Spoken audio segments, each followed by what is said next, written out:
Dun, dun, dun, dun, dun. Highway to the danger zone. Dun, dun, dun, dun. Welcome everyone to the 10K Rum podcast. My name is Amos Joseph. I'm joined by my co-host Brook Potter. How's it going, Brook? It's going well, Amos. It's going well. I'm still packing up my place. I've just had some pizza. We've just finished up Religion Zero, which was always a good time. I would say by the end of this week, my place should be completely done. I think I've got the last of everything that I need. I have a complete apartment now, including my artwork. So it's just to get rid of the boxes, get rid of some of the garbage that anybody might be fortunate enough to see behind me. And I'm considered moved in. So I'm very, very happy about that. How are you doing over in Minnesota? Minnesota is, of course, going through another glorious month of Coronavirus. It's dominating so much of just the background of news that it's like we'll talk about it, but we're not really talking about it anymore.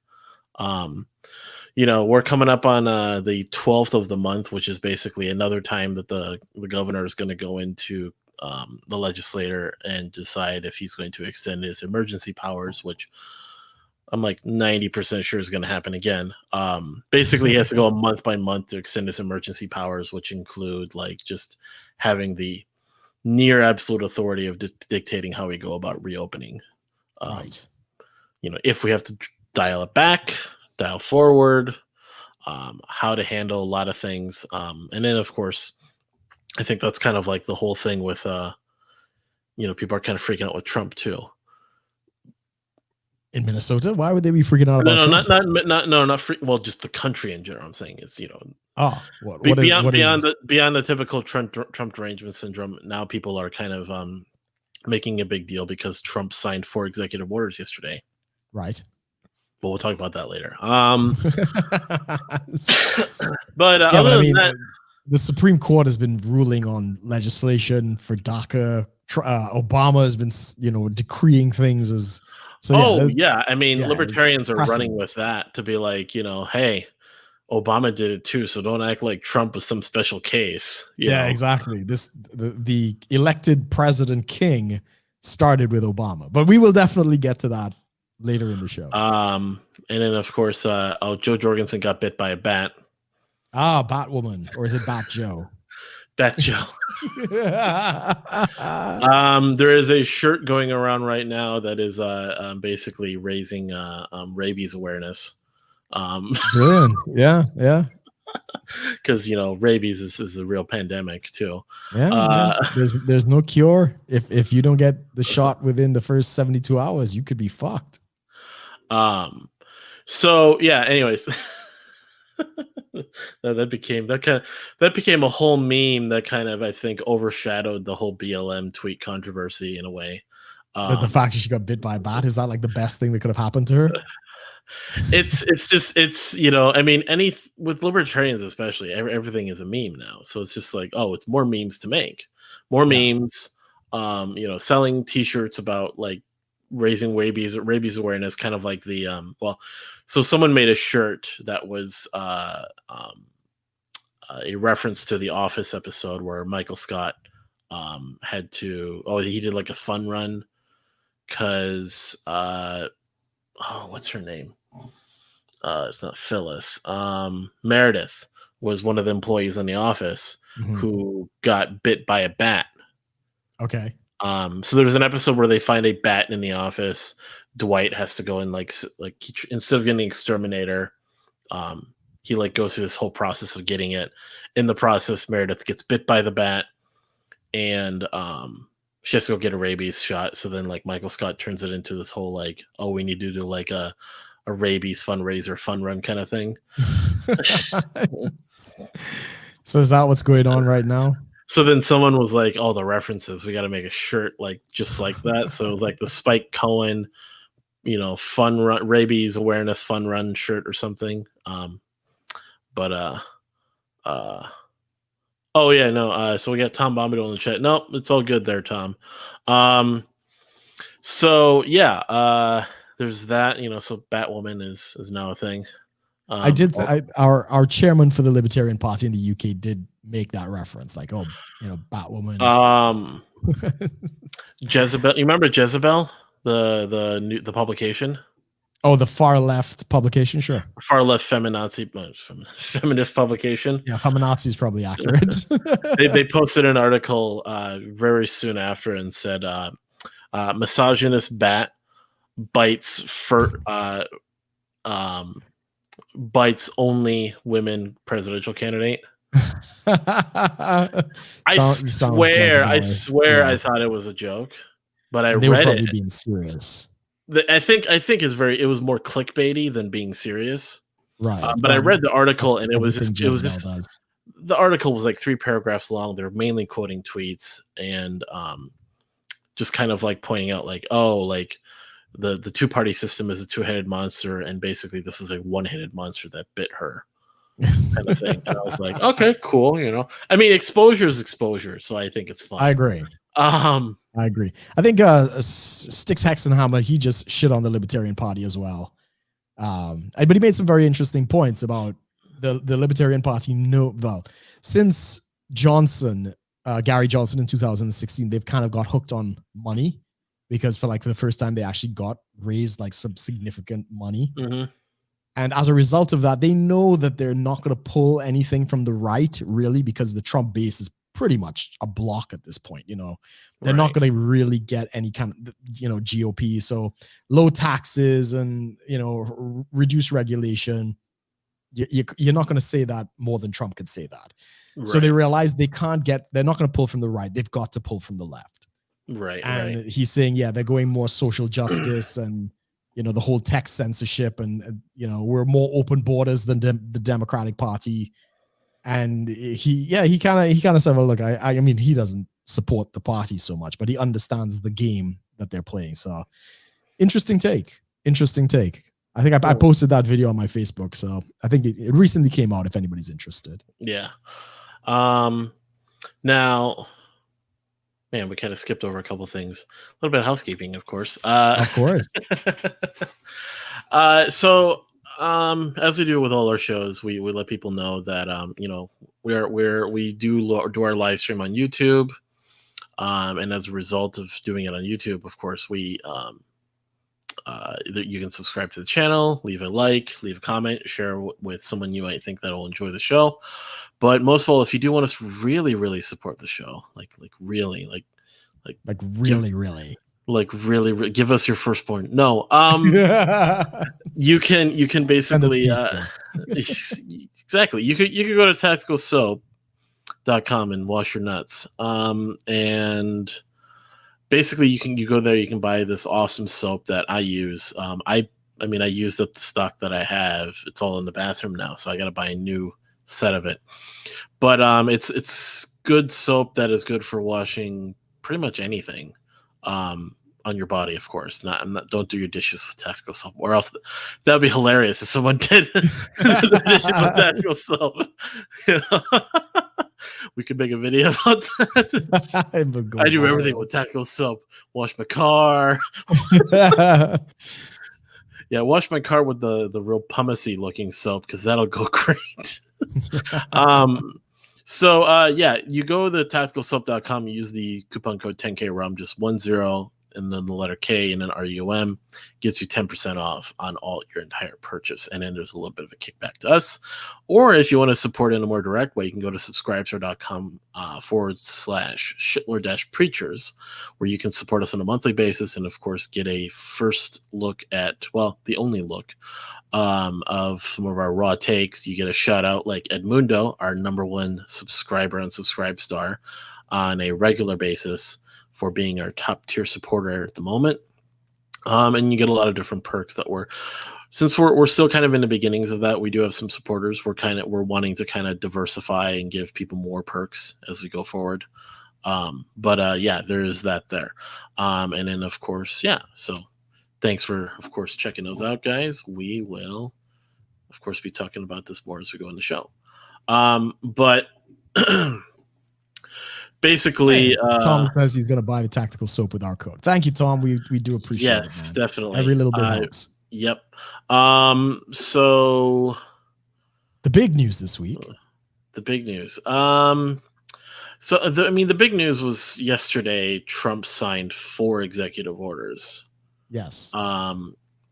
So it's a couple different things. Let's see. The first one, extending the unemployment benefit boost from the federal government, because so Congress passed it to be $600 a month, a week, as a boost on top of your regular unemployment. So, for example, I went on unemployment for a little bit last year, and I was getting like almost $400 a week.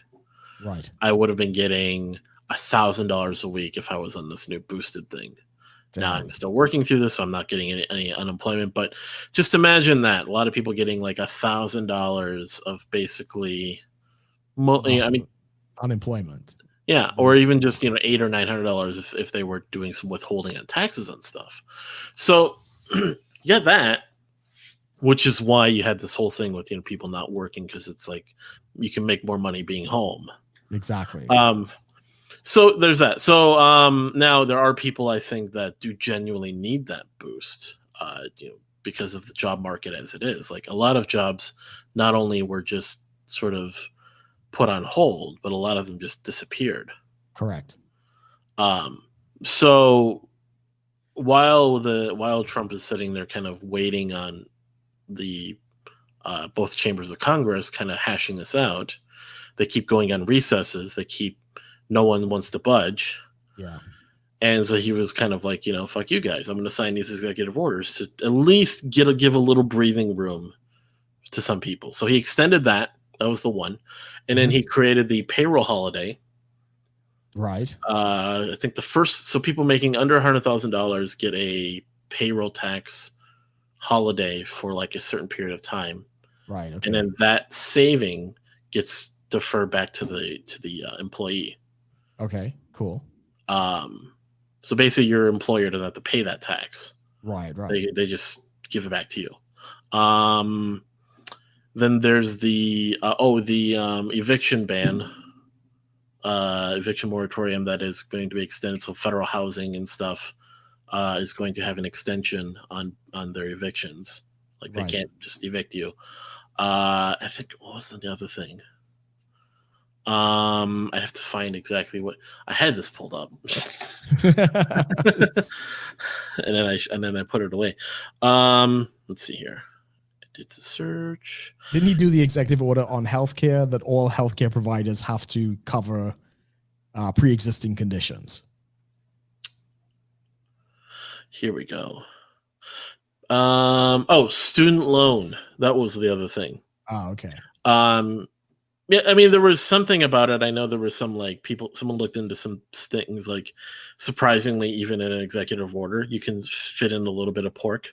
That's interesting. But extended eviction moratoriums, and then deferral of student loan payments. That's right. Right. The memorandum allows borrowers with federally held student loans to have the option of deferring payments with no penalty. So a lot of these things were were extending through the end of the year. Right. And Trump made a promise that, we'll get more of this done if you reelect me. Right. Kind of like, and then even just when people were like, I mean, now the talk is, now that he's signed us all into, his executive orders, he's going to be sued, because he's essentially done he's circumvented what Congress has been trying to do for the last couple months. A precedent that has very happily been set by Obama. Exactly. But they want to, exactly. And so here's what he's been trying, what he's basically kind of thrown back at them is, try, sure, yeah. Yeah, like, get it done. If you're going to look like the bad guys for trying to sue me for trying to help the people. Yeah, exactly. There's no win for anybody coming against him to do that. So, and then, so he's putting in the promise of, if you reelect me, I'll make sure that more of this stuff is going to happen, because the economic effects of the coronavirus and the pandemic and our lockdowns and such is going to continue on into next year. Pretty much all of the year is written off in the most part. Yeah. Yeah. So, and he's just like, reelect me so we can get this done. And then so I think I mean, I kind of added to this, but I think a big part is also by doing that, he's trying to get to show the public, like, okay, we got these basic things out. The big thing I think for a lot of people is the next round of stimulus checks. Right. And he's kind of like, take all this like really basic stuff away from Congress to be like, okay, focus on this next spending bill then. Yes. Like, get something out, because they're both not budging. And again, and I'm talking about this, of course, we're both libertarians and, more government spending. But I think in the world we're in, the country we're in right now, you need that. You need something, at least, I think, for a lot of people. Well, the only reason I would agree with that is because it was the government's fault to shut it down in the first place. Right. If the government had not gone about and instructed businesses to close and shut down and limit travel and, curtail all of these freedoms, I would not necessarily be in favor of any government stimulus, because, we understand the repercussions of that. Not that there aren't repercussions with what he's doing now, but at the same time, if you're going to insist that if the government is going to force you to close, they have to compensate you for your losses. And I would say that's fair. That's basically contract law. Yeah, and we've talked about, even just as libertarians, we have an obligation to take back as much as we can. Yeah. As my catchphrase goes, look, you have the legal obligation to take back as much money as they've stolen from you legally. So, hey, if it's coming back, take it, bro. Of course. Yeah, and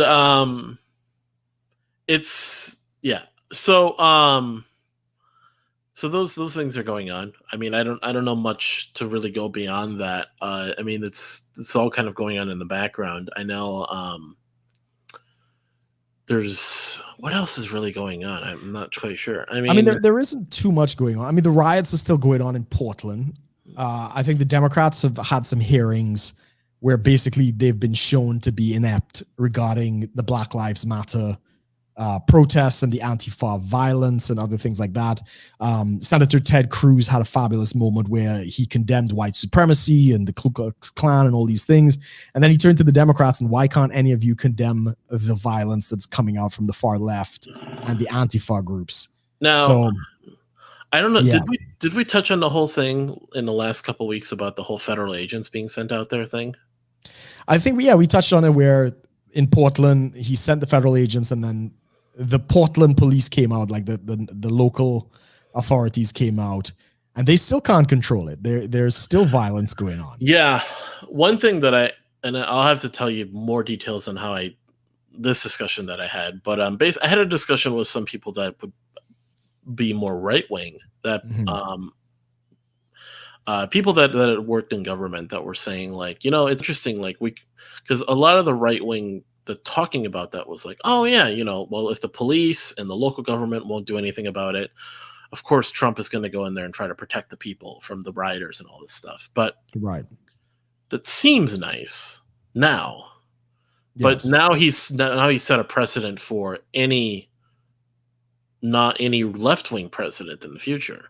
Oh, so if they're, because then if one president is going to send agents into a city, what's to stop any other president to send agents against another group in the future? There is a caveat to that. The whole reason he sent them in is because the local authorities refused to do anything. They were instructed by the mayor and the governor to stand down. Oh, I get that. No, and I'm not saying I'm not against it. I'm saying is, so what's to stop in the future that some left-wing president could see a way less violent right-wing protests and just go, no, sending agents in, don't care. Yeah, the caveat is if the local authorities are not doing anything. So that is the stipulation. It's not just willy-nilly. Well, yeah, I get that, but I mean, there have been a lot of like right-wing protests that like the left likes to screech about. All the like what? the Virginia protests, when the fully armed protesters went in, like people were like, oh, look at all these white men in there with guns, like making a stink because they're, the Second Amendment rights. Like there's right. So I think 30 people show up at a courthouse with guns. You're going to compare that to what's going on in Portland? I'm not comparing it to that. I'm saying the left. I'm No, not there's no comparing. I'm saying the comparison. left is comparing it to that. Yeah, there's no comparison. There's no danger of that at all. I'm not, but that's the thing. It's not about what Yeah. you and I think. It's about what a leftist president might think. Yeah, the Supreme Court would step in on that because that's an overreach. Because the local authorities were not doing anything and they were literally instructed to stand down, he had the right to step in. And that's completely constitutional. That's within the grounds. But it's just, so Obama does it, then Trump does it. So it's like, it doesn't make it any better if one president does it or the other. It's just if one president, regardless of political affiliation, sets a precedent, then the next president could use it for any other number of reasons. It's always been the precedent. The precedent is when there is the local disturbance to the point where the local authorities cannot handle it, they always call in the National Guard. So that's nothing new. Trump hasn't invented a precedent. Well, he didn't call in the Guard. He called in it was federal intervention. Right, which is the National Guard. Right. That's what came in, right? So that's nothing new. Anytime there's riots, you had this back in the 60s, Civil Rights Act. This is nothing new. Trump didn't do anything particularly unique. But again, a lot of leftists who don't know their history are like, oh my God, this is Hitler. Well, I know. I'm not saying if I necessarily care what they think about it. I'm saying no precedent has been set. This has always been the policy. You don't think it could be a problem down the line where a leftist president could basically act on something with less of a threat? No, the threat has to be that the local authorities cannot handle the issue. If they can handle the issue, like the point you raised with the 30 people who showed up with guns, the local authorities can handle it. Have you seen have you seen the maps that show where the protests were in Portland? No, I haven't seen the maps of where. Yeah, I've heard it's like really, really small. Yeah, but it's still they're trying to burn down a courthouse. Like whether it's small or not, they're doing damage and the place is on fucking fire. That's not the same thing as people showing up. If Trump sent people to send in because of like private property was being breached, I think that's one thing. But then if it's like a courthouse, they were defending federal land, right? They're defending the federal property. They weren't out in the streets protecting other things. They were defending the courthouse because the local authorities were not going to do anything. Again, that is the caveat. So no. So then wouldn't it be just like we'll just leave it be? Oh well, if was that a federal courthouse? Yeah, do we know that? Courthouses are all federal property in that respect. If it's a federal courthouse, no, they're state courthouses. They're right, but there are federal courts within the states, and these were federal buildings. These were federal courthouses, which they were defending. Okay. So there's nothing precedent that was set by this. But I mean, this is where it was interesting to me. It was a right-wing person, not like a libertarian that's kind of taking this like, government bad everything, but they don't know their history. So, okay, well, oh well, yeah, the point I was making about like the Democrats have definitely stepped in this landmine because more and more we're seeing that Antifa is definitely not, and BLM are definitely not what people thought it was. The public has basically abandoned these causes. Unfortunately, the Democrats have kind of hitched their wagons to BLM and these other things. Mm-hmm. I think there was a fantastic press conference where they, there's like, oh, there's no violence in Portland and whatever. And then in typical Trump fashion, they put together a video of all of the violence and all of the people who have died and all of the children have been shot and all of the cops that have died and all of the other things and be like, yeah, this is a peaceful protest. And the piece de resistance, I don't know if you saw this or not. Trump was answering some questions from various, fake news reporters. And he was one of these people kind of spoke up like, hey, Trump, why are you, why aren't you condemning the fact that you have a gathering right here and people aren't social distancing and doing this, that, and the other and whatever? And his response, it was a peaceful protest. Yeah, his response is, well, first of all, there's an exception for political events, which this is.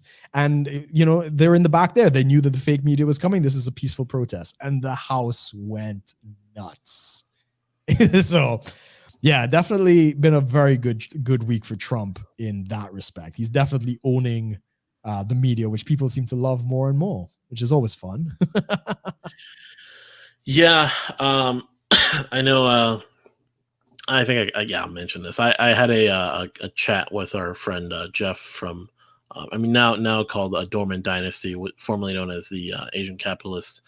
We had a 3 hour and 15 minute long chat. We were gonna talk about it, do a video, but we ended up just chatting about a whole bunch of things. And one of the big things was kind of examining the overall kind of the what is the progress that's been made since 2015 of the whole idea of the owning the libs, like the culture war and all this. Right. And I'm starting to kind of see where it's like, there's a big part of me that still kind of sees Trump, sees memes, sees just like the media versus Trump and all this, and I kind of can't help it. Like, it's entertaining, it's funny, Yes. it's like watching them troll each other, and then of course other people that are joining in on it. Certain journalists, certain personalities that are out there that are all kind of engaging and just like messing with the media, Yeah. and I get all that, but I'm kind of also like. But then there's still this sort of prevailing, like, just growing concern of like how the left is, with the colleges, with the narratives, with this weird resurgence of like, oh, we need to adopt more socialistic ideas, communistic ideas, and Antifa protests going crazy at every turn, kind of thing. And are we really owning the libs? Or is the right really going to win the culture war? Is a culture war even like the culture war just seems so cringe of an idea? Even Right. like, not to go too much into, huh? What do you I think? mean, I'm just doing what I'm doing. I'm not going to sit there and well.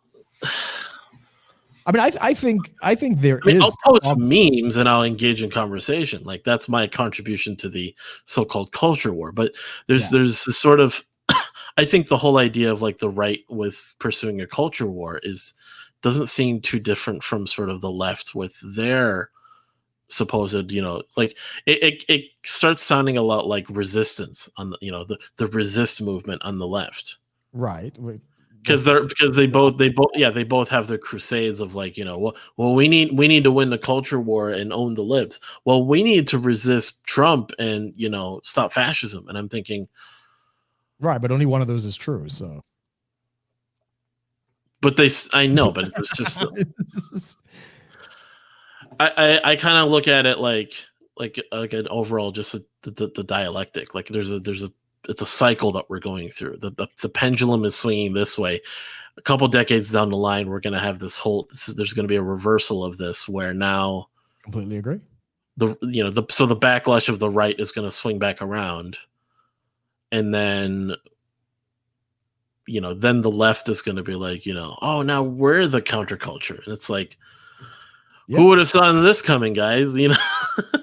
I completely agree. That is the nature of politics. That is the nature of culture. I do think it is absolutely important that the right pushes back. I get that, but I mean, the conservative. They all kind of played out like it's some sort of like world-ending existential crisis. Yeah, it can be. It definitely can be. But historically, it's usually just swing back and forth. Yeah, but this is unlike that, because it's in the US, which is supposed to have, an attitude of freedom and stuff like that. And it's because it's so prevalent in the universities, the media, and all of these other places where people are actually dying now because of this ideology. Like, we can have arguments online, but the fact is the left is coming out in force at this point, which is a good sign. It's actually a sign that they're losing. I think the big thing comes down to like, this is a whole new type of cycle we're going through because of technology. Yeah, probably. I mean, it's the same cycle. Back in the 70s and the 80s, we had communist sympathizers as well. They just weren't as prevalent. They weren't as loud. And you're right, the social media definitely hasn't helped. I don't think they're winning. It's too soon to say that. We have to see what happens with the election of 2020.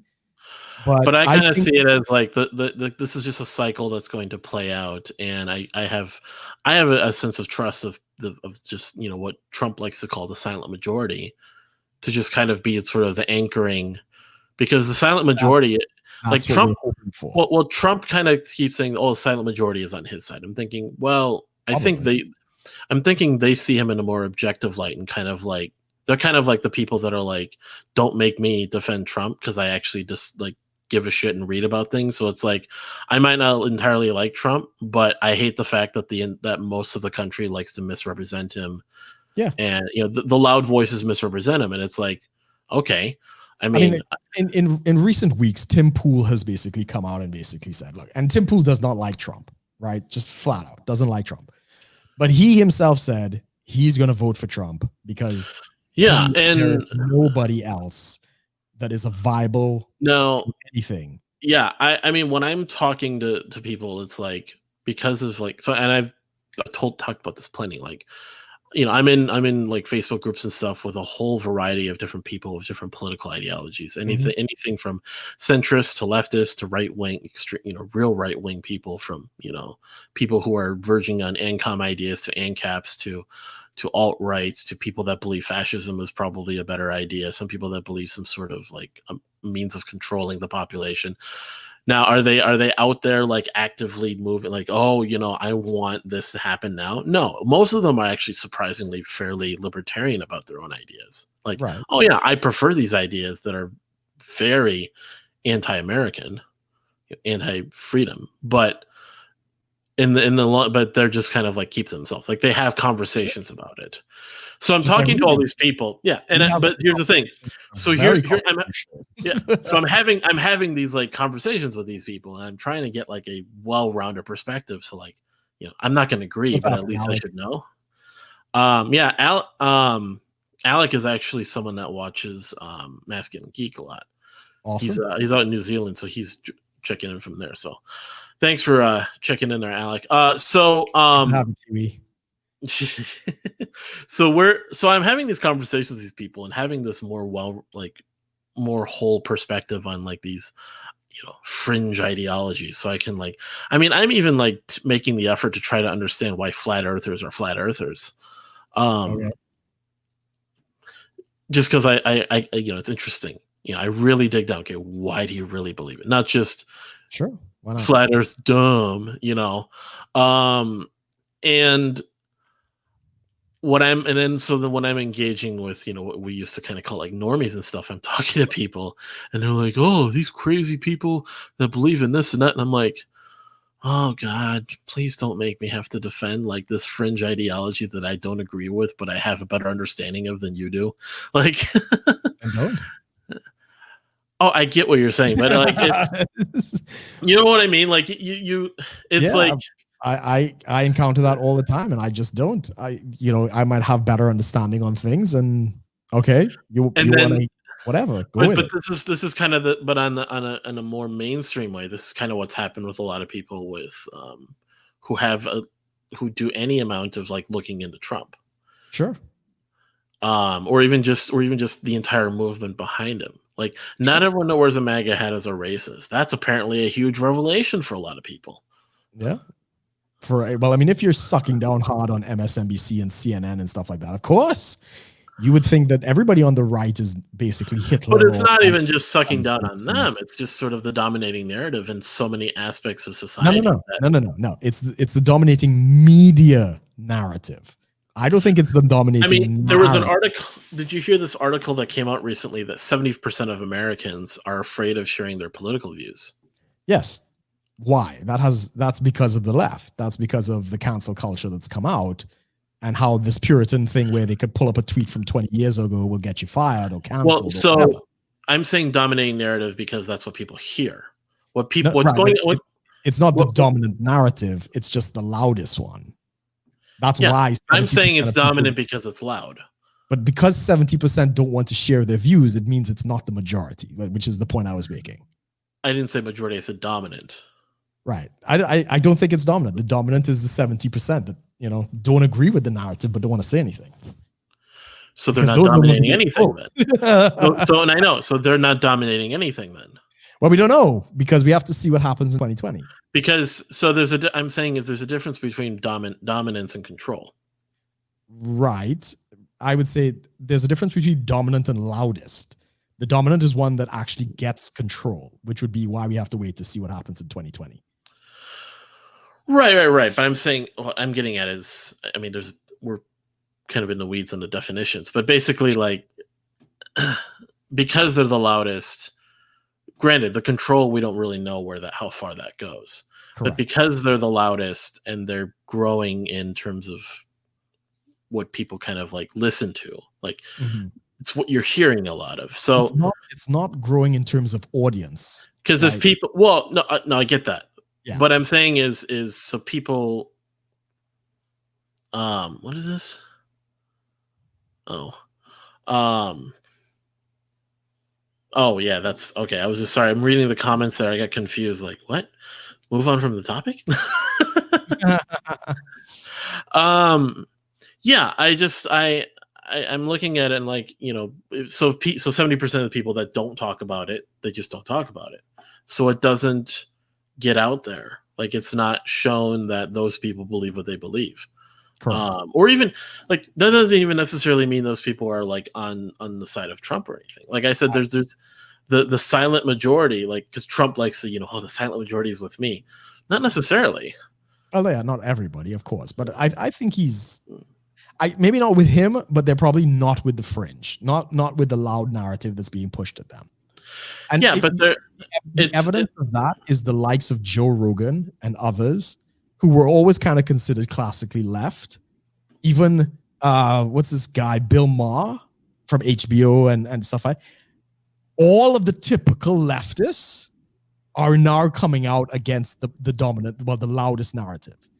Well, that's even just against, like, typical, like, the sort of the postmodern sort of neo-Marxism, is like Jordan Peterson likes to kind of point it, like, it's progressive, whatever. Yeah, and so yeah, I'm just so yeah, so those people might just honestly just be stuck. Like you said, like, those people don't vote. Well, we don't know. We have to wait and see. Well, yeah, trying to get them to vote is like, you know, trying to redirect a hurricane. It depends. And this is why 2020 is going to be so interesting. This could be the year that a lot of demographics shift in terms of who votes for Trump and who doesn't. I mean, 2016, they said the same thing, though. No, 2016, everybody thought Hillary was going to win. So obviously that's not. No, I get that, but I'm saying, well, yeah, you can't compare 2016. Every fucking election is the election that's going to decide all these things. Yeah, of course it is. That's not what I'm saying. I'm saying it's definitely the shift as the Democrats have gone further to the left. And we have violence. We have violence in the streets. Now, when Obama had violence in the streets, that definitely helped Trump, well, the Republicans to the most part. We have violence in the streets again on a much bigger scale. And again, and what Trump is doing is actually speaking the truth for once and being like, yes, and these are majority Democrat-run cities. It's a fact that everybody knew, but nobody wanted to talk about. He's calling it out. He's actually saying, like, yeah, this is what you get. You've had the same people in power. It's a monolith in these states. Look at where you're at. What's the harm in voting for me? And the shift that's taking place, and obviously we don't know. I'm also a bit. I mean, until the vote is out, but that's why we have to wait and see. You know what this ties into that I really don't like, though, and this is kind of goes a little bit into kind of what I talked about with Jeff, was the Epstein and Maxwell, that whole thing. Right. Yeah, I mean that's a whole thing unto itself. Yeah, because even if it's just there's a small bit of truth in any of that. Yeah, heads are gonna roll. And what's even again this? But it's so then here's because Trump is in that. Yeah, but he's been exonerated from the entire thing. There's nothing tying Trump of ever going to Epstein's island, unlike Clinton and others. So Trump came out of this squeaky clean. But here's the problem. Every administration before this did nothing. Like all of these politicians that apparently been named in this thing, it took Trump to be in office and his Justice Department and everything else to kind of crack it. That's how he's going to spin it. And I think it's going to work. I forgot. So what was his claim to, like, being, like, all these videos and pictures of him, like, hanging out? No. I mean, they're innocuous. They're at different events and stuff like that. When Epstein was at his place and had very young girls, Trump kicked him out of the place. There's no evidence that he ever flew to, Pedo Island or whatever the case might be. So Trump has basically walked out of this squeaky clean. Surprisingly, there's not. No, he's not a pedophile. I don't see Trump as No, a pedophile. no. I'm not. Well, not even if he like, because here's the thing too, is it wasn't even like, because people are like, oh, like they started like showing the list of celebrities that, oh, are all these people pedophiles? I said, well, not even that. Like maybe like not those people weren't. Maybe they were just complicit. Maybe, but maybe they showed up and saw what they saw and didn't say anything. It's like, is that worse? You know, or just as bad. That is, I mean, that's the whole rumor behind why Tom Hanks has recently moved out to Greece and become a Greek citizen. Because apparently his name is on this list, and Greece doesn't have an extradition treaty with the U.S. So if he's out in Greece and shit hits the fan, he's all right. I mean, it's complete speculation. I mean, it really like changes that. It's not even like is Trump or isn't Trump. It's more so like so many people are involved in it. Mm-hmm. Seems to be mostly in the left for the moment. Yeah, and the royal family is going to have issues. It's affected a lot of people because it's gone on for so long. The big thing that I'm getting at is this undermines just the trust in these influencers in our lives. Sure, mostly celebrities and politicians, which we shouldn't trust anyway. So I'm fine with that. Well, but this kind of like pushes it from sort of like you always had your people that were very like just, oh, I just don't trust politicians because they're slimy people. But then that was just a very surface level thought and belief, and they would still vote and they would still kind of like watch debates and kind of, okay, he seems all right and I'm going to vote for him still. And then now it's like it's pushing into it where like even the people that maybe just kind of passively vote and involve are like, oh wait, like this is it's not just I don't really like him, but I'm going to vote for him anyways. It's I don't think I'm ever going to vote for any of them ever again, kind of thing. Except Trump. Yeah, because he's going to spin it that he's the one bringing the justice. He's been exonerated from this whole thing. He's exposing and draining the swamp. He'll get it. He's going to win on this. Is he really draining the swamp, though?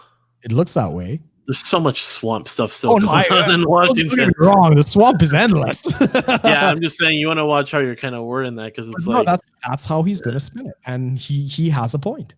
He's the one. I'm not saying it's only him. Obviously, investigations have been taking place. I mean, politically, it's going to look good for him.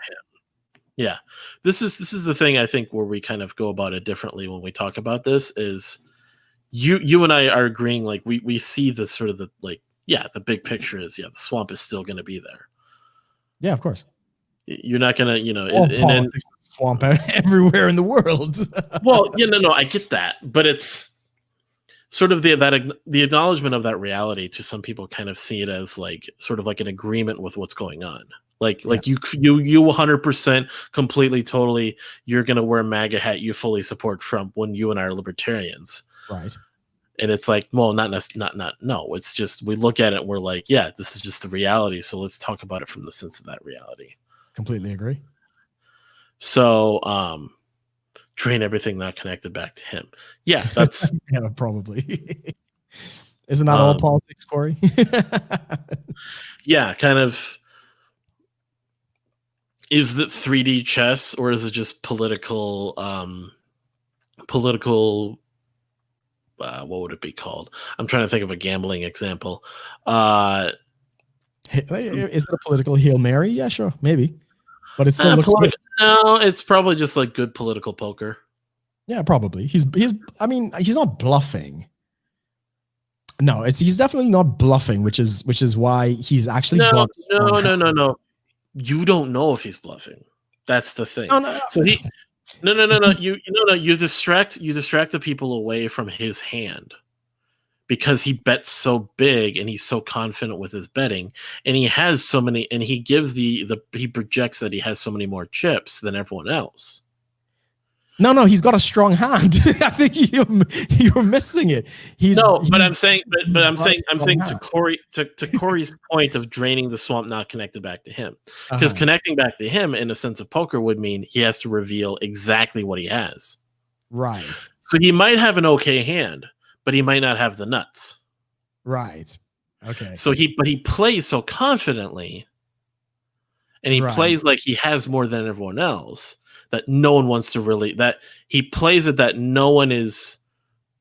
Right. The narrative is so against everyone else that no one really wants to force his hand. Right. I don't think that's the case at all, because everybody is trying to force his hand and he's playing them like fiddles. But I'm saying he plays so well that he doesn't have to show his hand. Maybe, but he is showing his hand, which is like his policy, his confrontation with the media, and all this other kind of stuff. I think he has a very strong hand, and he's got the nuts. And I think that's why he's playing so well.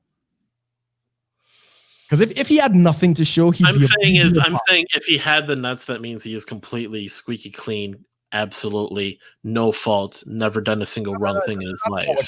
No. Now you're special pleading. You can have somebody who has nothing. Like, okay, Obama was not the greatest president in my opinion, but articulate as hell. Yeah, he was a great bluffer, right? He did not have the hand because he did not have the policies.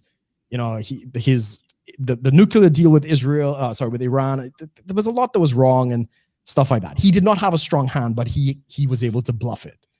Yeah. Trump, reverse. I think he has a strong hand.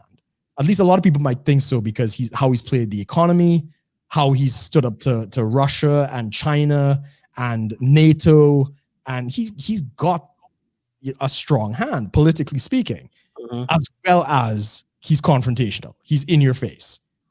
Now, I may not have the finesse of a type of bluff, but he doesn't have to bluff. He means business. And I think that's how I would make that distinction. Yes, isn't it time we start talking about washing your nuts? Do we want to talk about washing? Oh, jeez, washing the nuts. I think Trump is just another president that's going to contribute to the sort of like corporatist America. That's what I think. Yeah, but that's every president. That's nothing new. Well, I'm not. It doesn't take away from the criticism. Yeah, sure. So it's just so when I think he's just going to be another president. Yeah, that's kind of the point. That's I know though, but I mean, so you're talking that's about not what I'm saying. That doesn't say anything. Yes, he's a corporatist. Yeah, which president isn't? Like swing a cat, you know. I guess if you go far back enough, there's a handful of presidents that weren't really corporatists. I mean, corporatist America is still a relatively new thing in our. Well, it's probably like what? It's the fourth quarter in terms of our history. Yeah, it's when the Supreme Court started to interpret. I can't remember which amendment it was, where they weren't supposed to interfere with interstate commerce, and they reinterpreted that to basically say that does fall in their category. That's when they started regulating industries. So yes, I agree. But when the government did not have that power from the Supreme Court, they couldn't do anything. So they couldn't be as corporatist. It's like once upon a time in the history of Britain, the British politician was seen as the most, honest individual on the planet. Yeah, but the reason for that is he had no fucking power. He couldn't do anything. You couldn't bribe him. He couldn't like tip the scales in your favor for your business or anything like that. Right. But the minute that changed, yeah. So it's a slippery slope of power. So quick little thing. Wash your balls, guys. Wash your balls. Do check out subscribing to the show on podcasting platforms, of course, on YouTube. Like the video, comment below. Let us, check out all our social media links below, of course. And if you do want to support the show beyond just those things, which are awesome nonetheless, excuse me, check out Tactical Soap. When you go there, you type in the coupon code at the checkout with the 10K Rum, basically 10K RUM. That gives you 10% off, and a little bit goes back to us. And of course,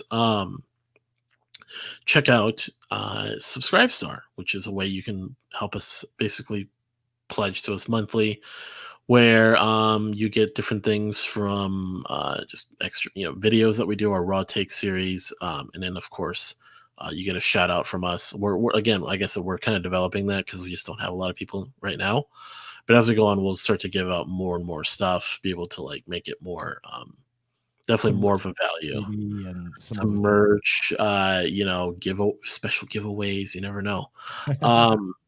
So definitely. Shout out to, of course, Edmundo, our #1 subscriber on there. He's got our top pledge. And so we shout out, of course, to him every time we do this. So do check this out, guys. And we are good there. Okay. All right. So Let's get to what everybody's tuning in for, which is Tomi Lahren giving that's right. I'm sitting here like, what? What are we her talking about? PSA to boyish men. Oh, yeah, we wanted to definitely touch on this. Okay. Um, surprised. This is the one, like, out of all the red pill videos and stuff like that that we've seen over the past few months, like, this is the one we're really gonna hit on, because I think it's just because of who said it. Like, Yes. you see a lot of these guys like Rolo, Rich, like other guys, Ryan, Donovan, John, all these John, guys, yeah, kind of in the everybody. the red pill and stuff. They Holy talk God. about a lot of this stuff, and we typically haven't touched on a lot of the things they'll talk about, but this one seems to go beyond just the red pill. So Tomi Lahren, everyone kind of knows. I'll start. Let's see. She's a conservative talk show host on the Blaze TV. I think she spent a stint at Fox News. I don't know if she's there anymore. I think she's at Fox Nation. I think somebody said recently. Let me just see if that's the. Yes, it is. Okay. See if you can so everyone kind of seen her. She used to be Fox stuff. She did kind of, what was it, Final Take or something. Final Thoughts. That's it. It was basically her hot takes, and she got popular that way. Young, blonde, attractive woman who's a conservative. So basically, every conservative's wet dream. She's going on about conservatives. Are you speaking on behalf of gay conservatives too? Yes. So, of course. So yeah, she got popular over that, but then of course, because of that, like, she became kind of like she gave some takes that definitely were really throwing people off. Like, what? Some good takes, some not so good takes, some really, really interesting takes. We'll just leave it at that. Yeah. But she since because she was on The View, and she gave basically her view how, like, she was actually pro-choice. Right. And then so she got kicked from Fox, and then the Blaze picked her up, I think. I think it's the other way around. I think she got kicked from Blaze, and I think she ended up on Fox or Fox Nation. One of those, yeah. And so, I mean, now she's definitely, I think she's like 27, 28. She's going to be 28 in a day or two.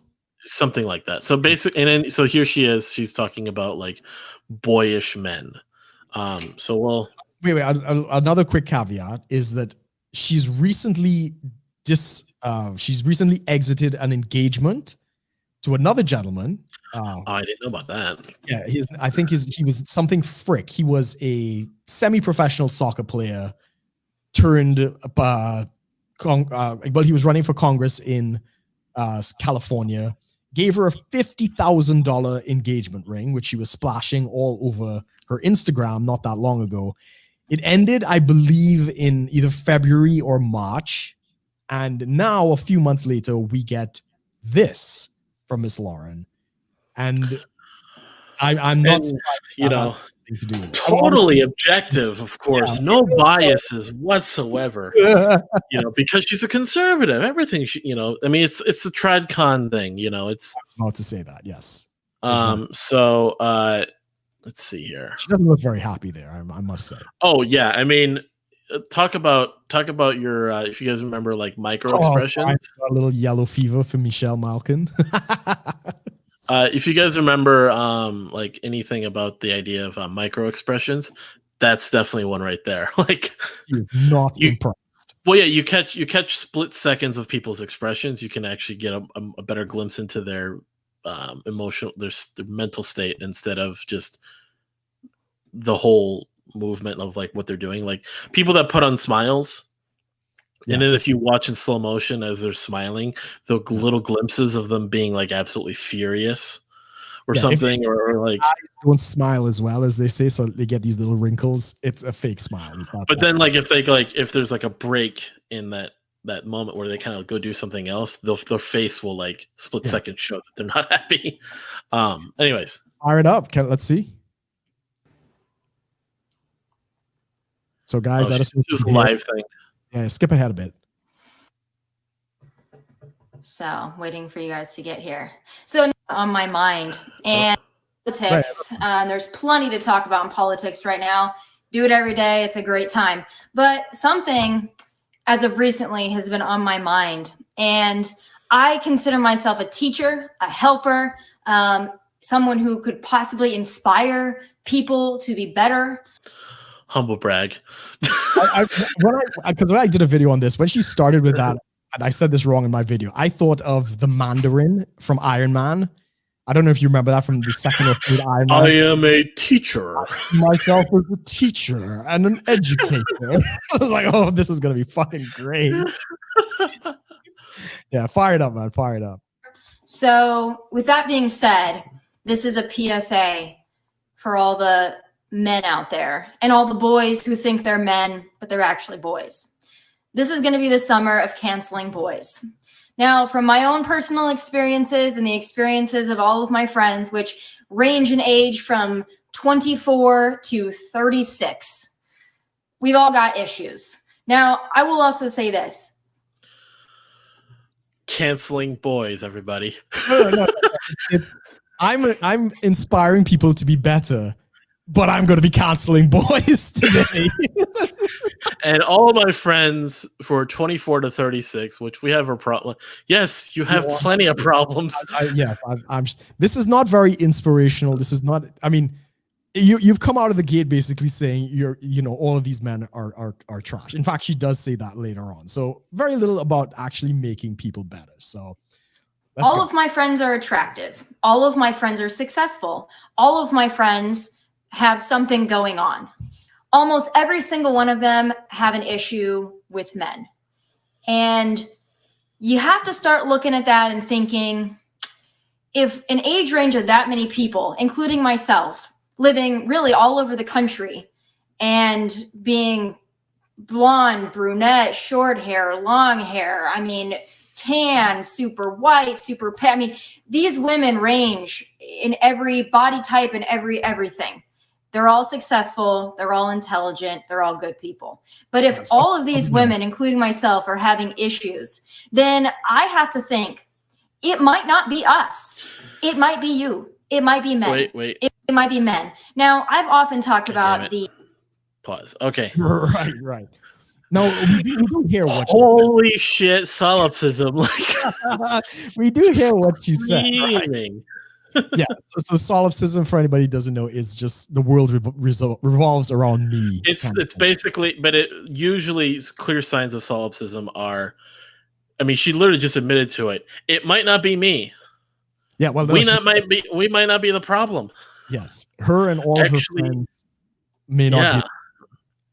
Yeah, no, you are the problem. Well, we'll get to that. But what I noticed about what she's saying, and again, this is a mistake that all women tend to make, is they think the traits that they find attractive in other men are the same traits that men are attracted to. So she pointed out that they're good looking, but then she goes on to say they're all successful and hardworking and ambitious, different sizes and shapes and whatever. And as you and I both know, your education, your success, and all these things, these are not things men are attracted to. In fact, those are things that we attract in a lot of ways. It depends on what you mean by attraction. Like here's physical attraction is one thing. Yes. Relationship attraction is kind of a separate thing of like, okay, now I've met someone that is hot. Do they have things that I like? Okay, are they motivated? Or do they take initiative on things? Are they doing things? It's not their accomplishments. You're not attracted to their success, which is the word that you use. Oh, okay, yeah. So yeah, being real clear on that, like, okay, like if for example, I've been on dates with chicks that are like, making, I mean, they're close to my age, but they're like just in a position where it's like, am I necessarily attracted? Like, okay, they don't have like, they're not making money. They're not working a type of job that is like, they can really sustain themselves independently. I'm kind of like, okay, I'm looking at those things. If they at least worked a job that they're independently, they're living on their own, or they're able to live apart from their parents, to kind of like just have a life, and they can like engage in at least some sense of like, going out, doing things. Like basically they can take care of themselves. Right. Not even if they can even live super comfortably or anything, just they can take care of themselves. That's kind of a I think for me, that's a thing that I'm like, okay, it's a criteria. Sure. I don't if she's living with her parents, if she's a nail salon artist. Well, here's the thing though. I'm thinking if it goes further than that, where it's like, because it's more of like a mental state. Like if they're just literally just shit at life. Right. No, if they're doing absolutely nothing, I would definitely have issue. But if they're a nail technician or a hair salon person and they just have a little booth and they live with mom and dad, but see, here's the thing: there's people that do that have a. I think work ethic is one thing. Sure. Having a sense of like working and taking care of yourself and paying bills and like caring about that. Whereas it's kind of, so I've met some of these girls that are like, I mean, they're in the welfare, and I'm just like, ooh. I'm not. Yeah. If you get hooked on the government tits, it's very hard to ever be satisfied with anything else. So, all right, let's keep going. Let's keep going. The pussification of America and how men are no longer men. I talk to my mom about this a lot, and she says, well, maybe it's just the guys in Texas. Maybe it's just the guys in Los Angeles. Maybe it's just the guys. It is not just the guys in Los Angeles, Nashville, Dallas, and they're not any better in the Midwest. They, quite frankly, I think they're trash all over this country in the age range of about. We are trash, everybody. The Midwest. Trash. Represent the Midwest. Trash men. You're really inspiring us to be better there, woman. Like, geez. I was like, Midwest men. Trash. Yeah.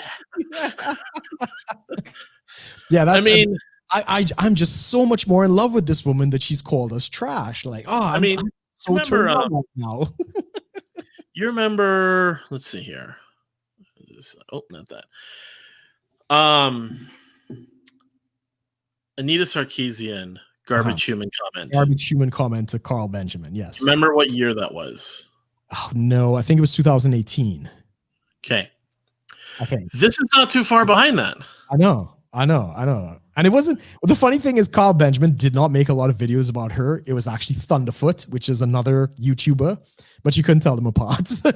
So she named the wrong guy. Regardless, but like this is just as funny. Like it doesn't take long before even the basically the conservative, we'll just say the conservative thought of the internet. Tomi Lahren just kind of turns around and men are trash now. Like. The left is calling men trash is like, well, that's just kind of expected in terms of the SJW culture. Now here's the right calling men trash. And I think Donovan made a very good point about this. At one point, a little further on, she does make the point that this is not a feminist rant, and we'll get to that.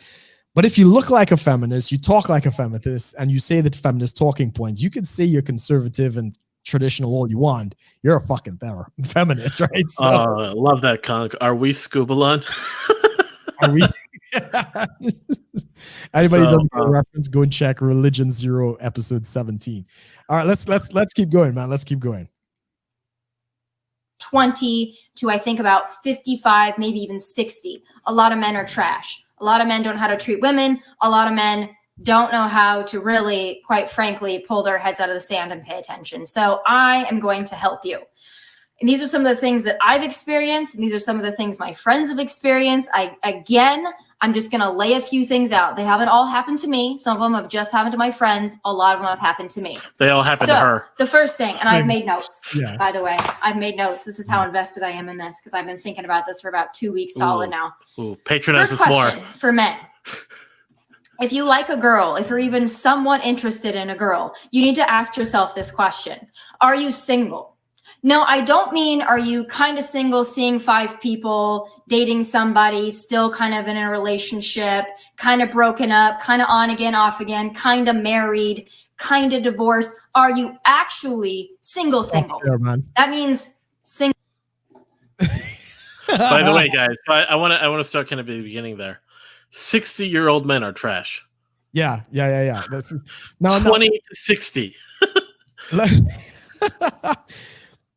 I'm willing to bet that she was engaged to, some Giga Chad guy, the soccer player guy, right? And she called it off. And I'm willing to bet some even more Giga Chad showed up, and Right she after. thought, I'm in with the shot. But little did she realize that the bigger Giga Chad was spinning plates and taking, he's obviously got the pick of the litter, and we've discussed the 80-20 rule, and she had no idea. So she breaks it off with her fiance, goes after the Giga Chad. He's spinning more plates and realizes that, she's obviously screwed up. And now he's probably got all these other women, and now she's upset because she's ruined her chances at happiness because she didn't understand that the Giga Chads out there, the 1% of men, have got all of those options. That's why this is the first thing on her list. Be single. And to be fair, and we know this, in fact, if you want, women are not attracted to men who are single. Right? Even if you are single, you should always pretend like you've got other women, right? This is like pre-qualification. Well, not even other women. Like, it's just other things in your life. No. It's other women. I give the example of pre-qualification. You go into a nightclub by yourself, you're probably going to have a hard time. If you go into a nightclub with a chick, even if it's your cousin, and I've done this, and she's hot, you will have a great time. Why? Because women do not want to be with men that other women do not want to be with. So this is the thing. If she's actually asking men not to mess with her head, don't play the game. Because why? Somebody's messed with her head. Somebody's played the game on her. So what she's saying here, it's the exact opposite if you want to get with a girl like this. So what you're saying is take a female, basically take a female family member, whether probably extended, take him to a bar. You're single, even if you are, fake it as much as you can. Just go there, get a drink with them, and then like go your separate ways after you've like met a chick. Yeah. And then they'll be like, "Wait, who's that? Oh, that? Oh, it's just someone came with me. What?" Yeah, like, yeah. And then once the next morning. So who was that? Oh, it was my sister, or like something. No. Never show your hand. Never show your hand. Just always let them think you are in competition. That's we call it dread game. That's what's. She fell for it. That's why that's the first thing on her list. All right, let's go on. All right. Single. You have nobody. You have no complications. You have no attachments. You are actually single. That is the first question, believe it or not, that needs to be asked. And ladies, you should be asking it, because in 2020, it's not a given anymore that a guy that's actively pursuing you is actually single. Oh, shit. So that's the first thing. The second. What? I said no shit. Like. Thing that I think is very important that men don't seem to understand. There are very few women out there, and I'm speaking from personal experience as well as from all of my friends and all the women, quite frankly, that I talk to. There is not a woman out there that wants to be your pen pal.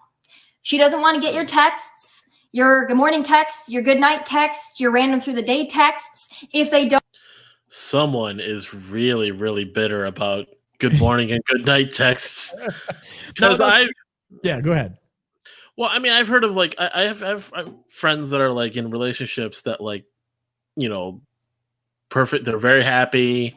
They get along fine. It's probably going to go somewhere more than just a relationship. And they're like, yeah, the chick is actually like, she's like, yeah, I don't want you like texting me all the time, but at least I want like a good night or something, like something to kind of like a placeholder in every day, and it's like, and she's just like straight up, I don't want it. I don't want a good morning. I don't want a good night. I don't want to be your pen pal. Wow. Okay. But she is actually making a point that I do agree with, which is a lot of guys, they get onto these apps and all they do is chat and they never escalate. Right. So they never. And I think that's a huge distinction is like, but once you're like in that situation, once you're in the relationship, once you're in it, you're dating regularly. Huh? Are you single? But yeah, once you're in there, it's like, yeah, then there's a sense of regular communication. Now there's still game going on. Like, I'm not going to initiate every conversation.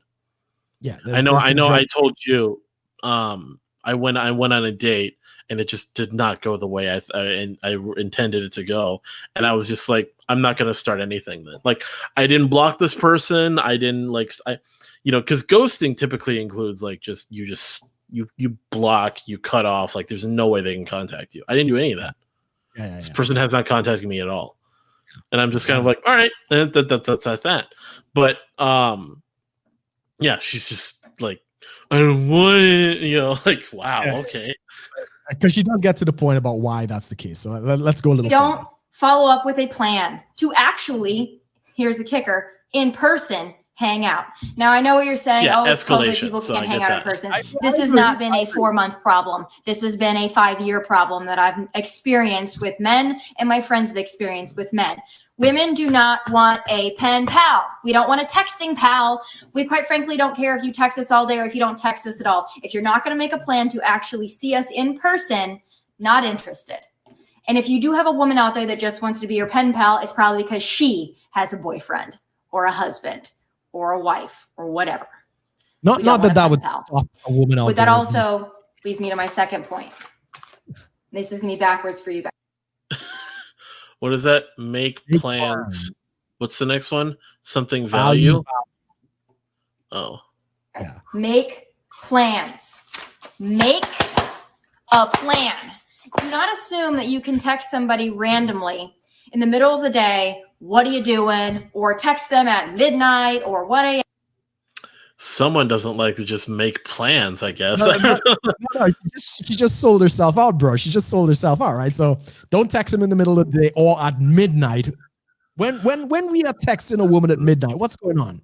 What are we doing? Sex. That's booty call, right? So yeah, booty call. Yeah, exactly. Call, right? That is like, I'm home, I'm drunk, I'm horny. She's like, I got way too many booty calls. So what she's and basically, I bet she responded to plenty of them too. This is the problem. That's probably where she's been meeting all of these guys. That's the game they've been playing. She's 28. She's getting older. Epiphany stage. She's starting to realize that people who are texting her at that time, she used to respond to, are not interested in a relationship.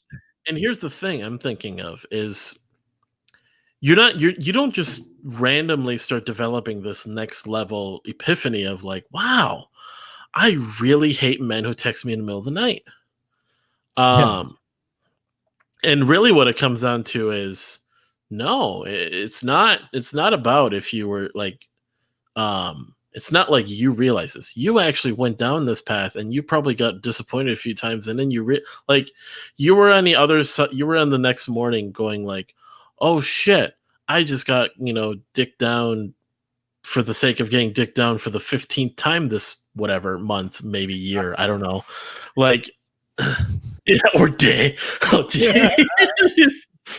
And then she was like, oh, this guy doesn't really want this. Oh, I'm too available. Oh, I'm basically just, but maybe it's the men that's the problem.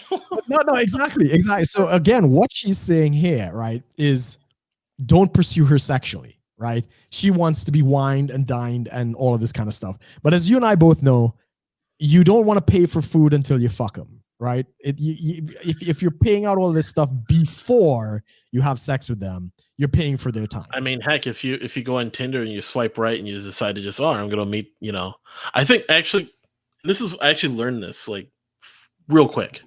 I had a chick that kind of cute chick. Like we actually texted and, she was like, she just messaged me and it was on Tinder and she just said, all right, what do you want to do?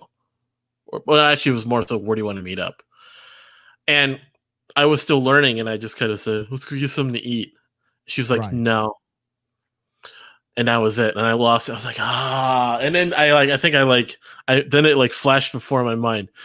You don't feed him, then fuck him. I was like, God damn it. Like, and I was like, if things went, and I was thinking to myself, if things even happened remotely, even if it went well, I said, we probably would have gotten something to eat afterwards or something.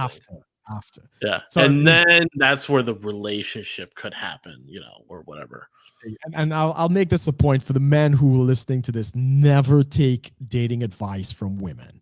Always look at what women do, not what they say. The fact that she's calling out midnight text and short-term text and all these other types of things, if men weren't able to get her to respond to those things, they wouldn't be doing it. They wouldn't be talking to her. So obviously in the past, she used to do those things. Now she's in her epiphany stage and she realized that's going nowhere. Yeah. Trying to the script. But basically game worked on her for a while, and now she's just like upset on the other side of it, and she didn't like because didn't cash out with her Giger Chad. Yeah, you could have like that's the thing is I mean, just I know we're kind of probably going a lot off on this, but like just conversations that I've had, and like some chicks just take themselves way too seriously. This is definitely one of them. And it's, I mean, and I think a big part is her fame kind of plays into that, obviously. She thinks I'm. White in the chat is a good friend of mine. He's also part of the Libertarian Party in the UK. To answer his question is yes, the whole point that this chick is on television because she's cute, right? And she's trying to play it off like that has nothing to do with it. Excuse me. Yeah, I mean, yeah, the whole thing with the right now with Fox News and a lot of these, is to try to have like attractive people on their new, like on the news to, attract viewers really.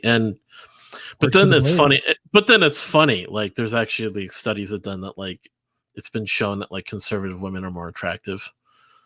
Well, I mean, compared to the raving feminists and all that kind of stuff. And it's funny when you see like the women pre-feminism that are like way more attractive than they are post-feminism. Yeah, but let's keep going because we do gotta get through this. a.m. or 2 a.m. or even just within hours of when you actually want to see them and think that they're going to be available.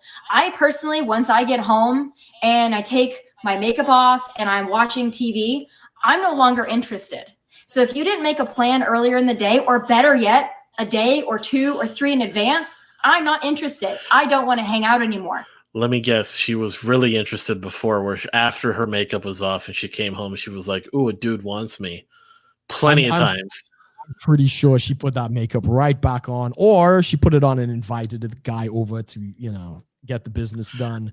And then it got smeared all over her sheets. So, but again, because that ship has sailed. Solipsism of he's got to make the plans around her schedule, right? So and guys, look, never do this. Never make plans this far ahead. Because for those of us who've done it, shit always comes up. Women always flake on guys when they do that kind of thing. You need to be a man of value. You need to be living your life. You need to be doing interesting things with or without this woman. And if you're doing something interesting, she gets to come along. But you're going to do it whether she's there or not.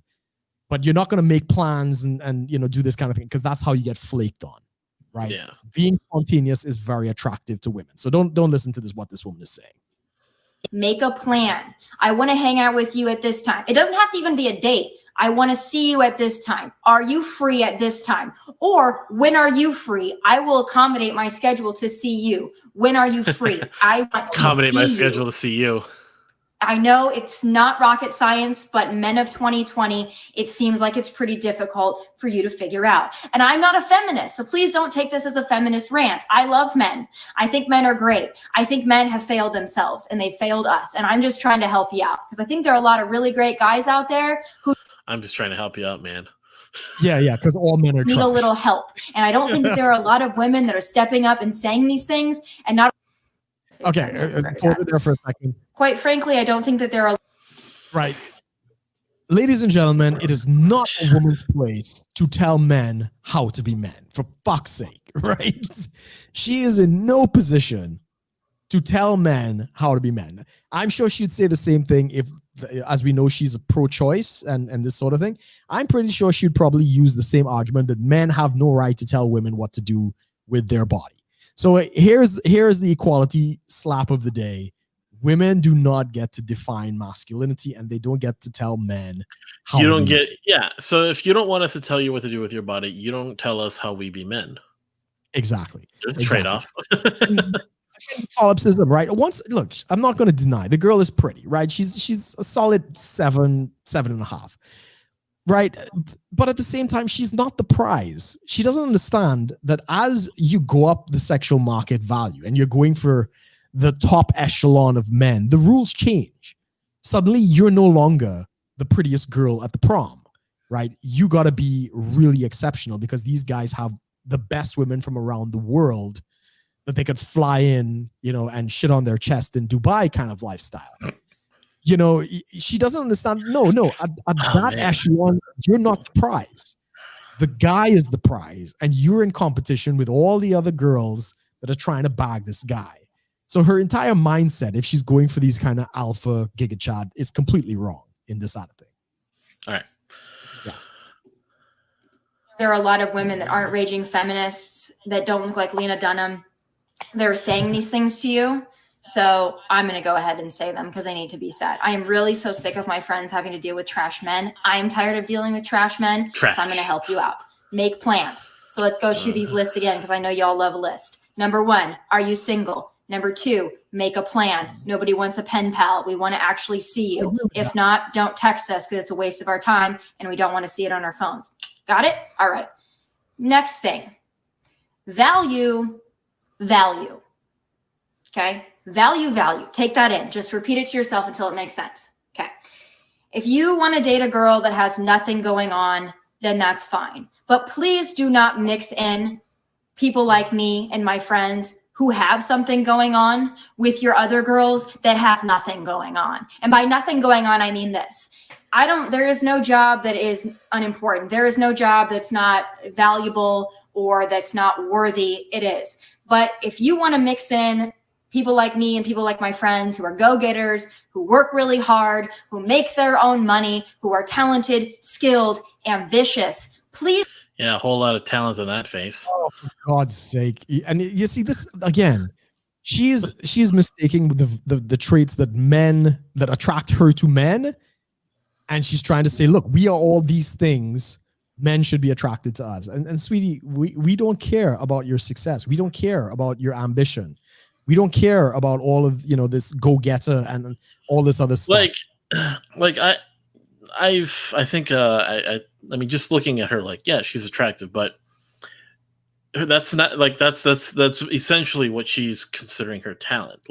She gives conservative takes with a bit of flair to make it controversial and spicy. Yes. But really in terms of intellectual depth and giving compelling talks and stuff, like when you compare to other Fox individuals that actually can give you she's no Tucker Carlson or I mean, say what you want, even just politically, whatever. These guys are able to deliver, their talent is delivering compelling and captivating speeches and just moments of truth to really, and I don't even agree with a lot of this, but I can't deny the talent they have in delivering messages. I agree. And delivering, this story they're trying to tell. That's awesome. Tucker Carlson puts out a lot of good stuff, even though his whole weird thing on truck drivers. But what does Tomi Lahren really offer? A universally seen as an attractive face with basically lukewarm, basically microwave takes. Yeah, she's talking. Let's take some pretty basic, pretty fast food type of ideas and takes from conservatism and microwave it to the maximum and say it's worth something. It's well, I didn't, I'm gonna it's burnt popcorn. That's really what it is. It's burnt popcorn. It's it's hot because it's hot, but it has no nutritional nor real taste. It doesn't taste that good. And this again, this is girl logic, right? The girl logic is I'm famous, therefore I've accomplished something, right? Yeah. They equate the solipsism of all eyes on me to I've accomplished something. This is why you have such things called Instagram models. You're not a fucking model, right? You're showing your tits and ass on Instagram, and you got tits and ass with good filters. Yeah, with filters, and you got an Instagram boyfriend that's taking pictures of you on, to advertise you to better men. Yeah. Right? That's not real talent. And this girl, I mean, I don't want to speak too much about her time because I don't follow her. I haven't seen much of her stuff, but I think everybody knows she got the job because she's cute. She stays on the job because she's cute. Because the minute she expressed a real opinion, she got fired. Yeah, and yeah. So let's keep going here.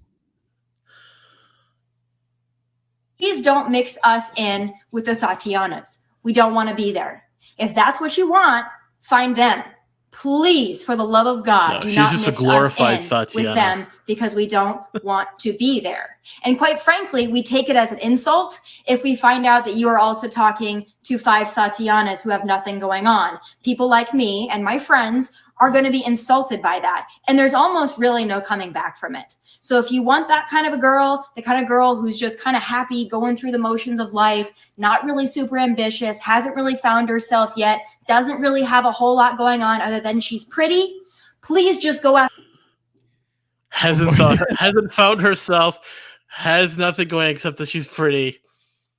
Oh, we don't want to be Tatianas. And I'm sitting here like, well, it's her way of saying thought, but yes.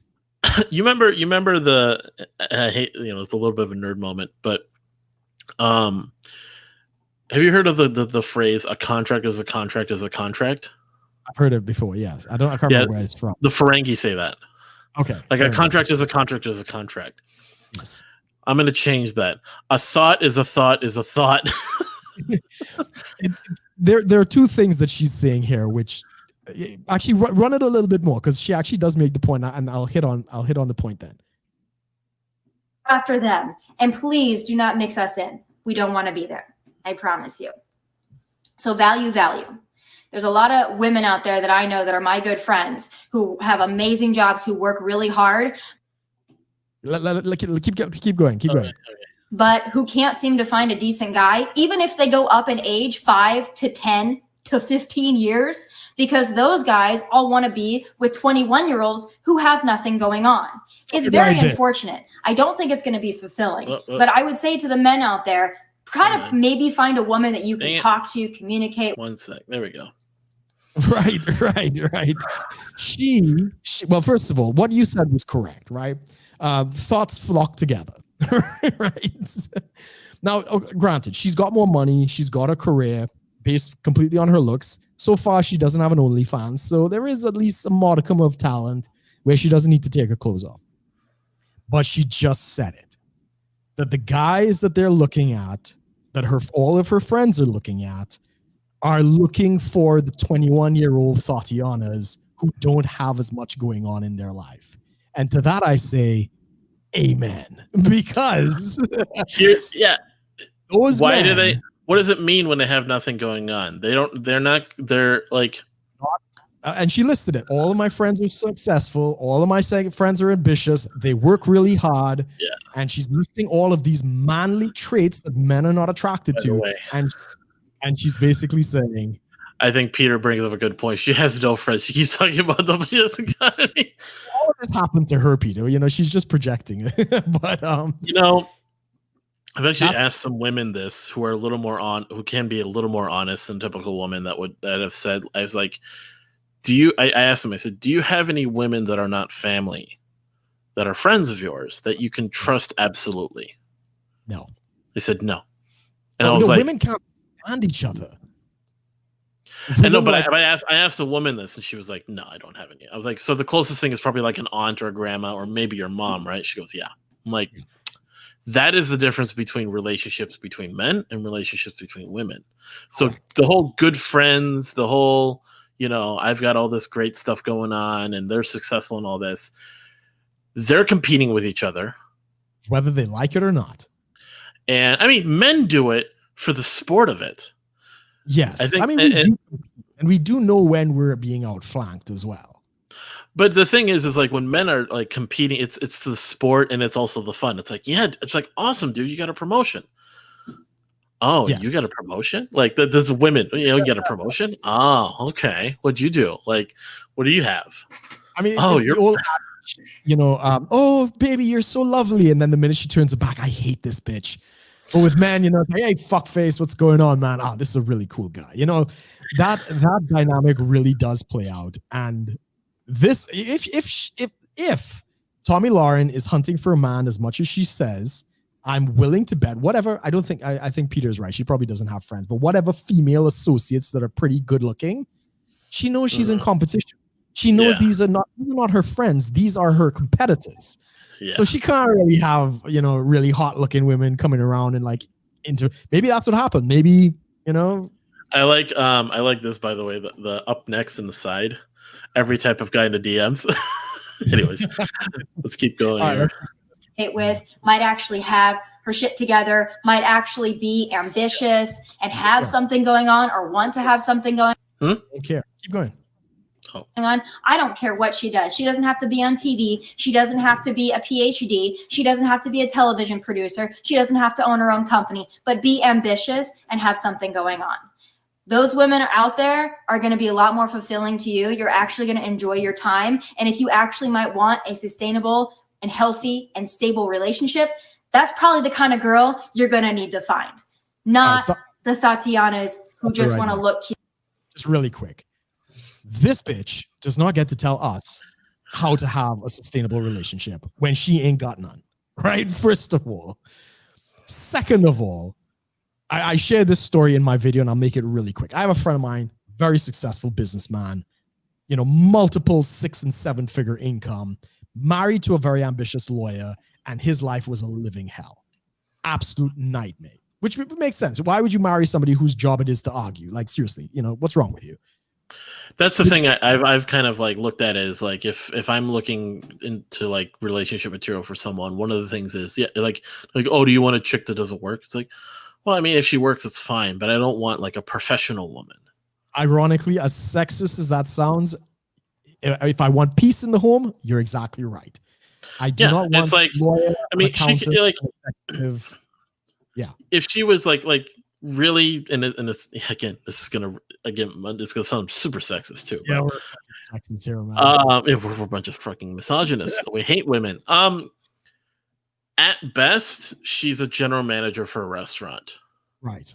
Yeah, I don't. Like that's the because so because food industry. People that are moving up got to be like ridiculously ambitious, and those are rarely rare unless she's like wanting to become like the supervisor for the whatever, and it's like that's different. But if she just like I'll be honest, like the restaurant that I used to work for when I was a general manager, there were definitely like instances of like encountering other people in positions of like leadership and stuff that were like they were attractive and nice, and there were some of them that weren't like because it was that restaurant industry, it wasn't like people were crazy. But then like if I went to if I was in like that similar position but in a more like more blue collar type of job, probably be completely different. Absolutely. I definitely wouldn't want to be like involved with any of those types of women. So that's the thing is like and you're hitting on the point. If the woman is overly ambitious, having ambition is fine. I think having a goal is fine. Like you want to own your nail salon or whatever. That's fine. But ambitious women are actually a warning sign to a lot of men, because ambitious women think they deserve the best, and those are the type of women that tend to monkey branch, and hypergamy tends to work harder with them. Yeah, and the thing with that is, if you ever do come across an ambitious woman, you need to be like 10 times more ambitious than she is to like sort of balance that, because and if your ambition even comes close to hers, she can easily just go find someone more ambitious than you, and that is the problem. Because that's the attraction, because she's basically created so much ambitious energy, we'll say, within her own life that she needs to like find someone more like. Correct. It's hypergamy, right? So women want to marry somebody equal or better than them. If she's already super ambitious, she's not going to settle for anything less than what she thinks is the effort she's like. And that, I'm not saying it can't be done, right? Of course, I can't speak for everything, but at some point, that could be a problem, because there's always somebody better. There's always somebody more ambitious. And Mudo brings up a good point. He says, "Tell that to Will Smith." Interesting enough, when I heard, you remember that video that I showed you of his that was like from before this whole thing with his wife happened, about how like, the whole Tupac thing, and he was like, screw that, I'll just become the biggest movie star in the world, and then there was Men in Black, and it was just like bam, bam, bam, bam, bam, all these movies, and he became this huge star. He bought a huge house. And then, then he tells Jada Pinkett Smith, I did this for you. She goes, no, you did this for you. And it kind of like, then that changed him somehow. He changed his perspective. But I was like, no, he should have stayed on that. Yeah. Because And it's not like just because he did that for himself, it doesn't mean he wasn't also doing it for her. Correct. He was doing it for himself first with her in mind. Yes. Well, because if it was solely for him, she wouldn't live there. We don't know that. Well, she probably would not have cheated on him. I'm just saying, is the logic of like it's sort of the one or the other. It's like, can it be both? It could be a byproduct. It's like but what I'm saying is it's this. I'm saying the compartmentalizing thinking that men have, like, I'm doing this for me, but because I do it for me, it brings other people in. It brings other people into it. So I'm definitely considering like family, people I care about into that. But I needed to do it for me first because that's how men operate. Women are kind of like, oh, I have to either do it for this or I don't do it for this. It's like, no, you can do it for both in different ways. You know what I'm saying? I don't necessarily agree that you can't really have two motivations. I understand the point where you're making. You're doing it for yourself, and there's byproducts. There's repercussions that come from your choices. Yeah. I don't think you could really operate by having two motivations. Yeah, you tend to resent, like you love one and hate the other kind of thing. You will resent one at some point. And this is what ended up happening with Will Smith. Will Smith he cashed it all in, married Jada, and look where he is now. Right, he's no longer hungry. Right, he's not pursuing. He's not that ambitious anymore, and we see where that's got him. So, what I'm saying is that ambition has been basic. He shut his own ambition down when he should have pursued it even more. He should have stayed on mission because he tried to turn. But I'm saying is by her convincing him that, oh, you did it for you, and him thinking that's a bad thing. Right. That's the problem. That's what I was saying is, yeah, he did do it for himself. Yeah, he should be that ambitious. Yeah, he should. And when he said this, he got this house for her.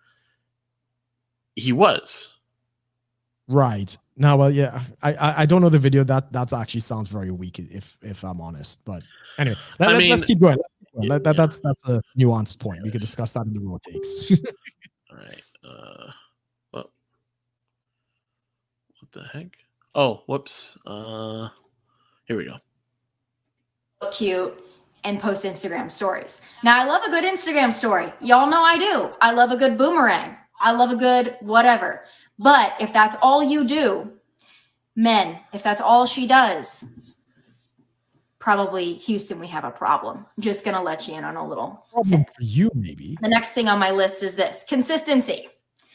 It really does not help me or my friends or any woman in general if you are really cool and you're really interested when you first start talking to them, and then give it 3, 4, 5 days, and all of a sudden you're not consistent anymore. You don't make plans. You don't really care. You kind of fade in and out. You're talking to 5 other Tatianas. Consistency is important. Now, if you want to be inconsistent and you want to ghost and you want to fall off the radar, that's fine. But I'm going to give you a pro tip. People like me and people like my friends, we aren't going to really give a shit. Oh, what happened there? It froze? I don't know. The heck? I think it's just... That's weird. The internet. People are... So, I mean, what again, she doesn't have the right to say, what men want and what they deserve and all of these different types of things. And I mean, to be fair, if a guy has been talking to a girl consistently for 3 and 4 and 5 days and he's not making plans to escalate, that's not a quality guy. Like I'm literally like not surprised you're telling me all men are trash if these are the kind of guys you're dealing with. And again, something I raised in the video I did, look, quality men are not generally on dating sites for anything serious. If there's a guy on a dating site, he's there for hookups. If he's a quality guy, he's not DMing you and stuff like that. You have to earn his attention. Do we want to keep going with this video? Did you watch the entire video? Yeah, I did. Was there any more beyond like 10 minutes in? Yeah, I mean, she makes some other points about, I can't remember them offhand. But I mean, what was the other thing? Right. Value. And then she talked about don't be a bitch. Oh, don't be a bitch. Don't be a bitch. Right? You're a bitch. Shit after that. We don't really care. The F's have been given and we're kind of done. The F's. I'll tell you this from personal experience. Once I'm What's that? I mean, do you want to finish it up? I think are running out. We are running on time. So, you know what? Let's go a little over. Actually, we could definitely split this off into a separate video too. So we'll do that. No right. I mean, it'll be a longer podcast, but we can split this off. So here we go. Turned off. I am turned off, and I don't care anymore. Because at one point, I probably did care. At one point, my friends, they probably did care. They probably did like you because you expressed interest, and maybe you were cool, and maybe you were kind of fun to hang out with. But if you're not consistent and you fall off the radar, I give you maybe 1 to 2 chances to fix that, because I'm a very direct communicator. Women, this is important. I will communicate to you. If your communication isn't great, I will let you know that. I will let you know that more effort is needed. But if you don't heed that warning, and I have to warn you twice. No woman worth her salt is telling me more effort is required.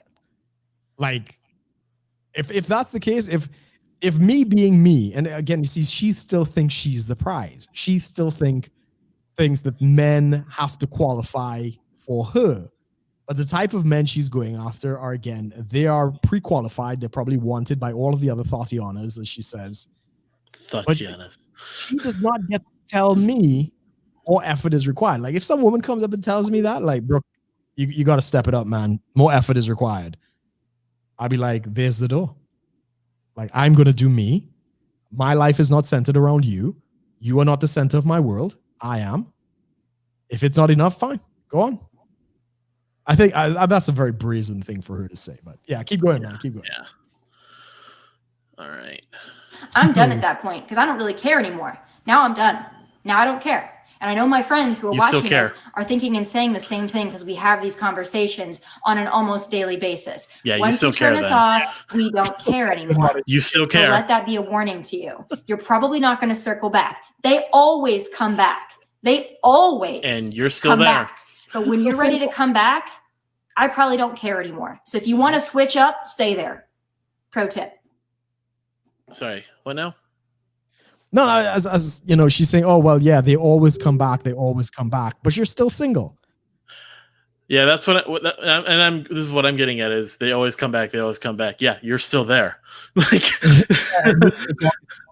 which is, you know, I'm sure they're still texting you at midnight and all this other shit. So because they have a whole list of other ones that will probably have no problem, you know, responding. Exactly. And again, this is something that women, you know, this is why women used to hate slutty girls, because they were giving it up for free. Women that give it up for free or with very little effort get all the attention, right? And other women now have to compete with, you know, the girl that's putting it out for free. So this is if you want a high quality guy, and we've seen the guy that she's been with, all this nonsense about, you know, well, she'll get into the type of guy that she says people have to be to have a chance with her. None of that adds up to anything, right? If you want a chance with a girl like this, you need to do all of these things that she's saying not to do. Yeah. But all right. Yeah, continue there. My last thing on my list is also very important.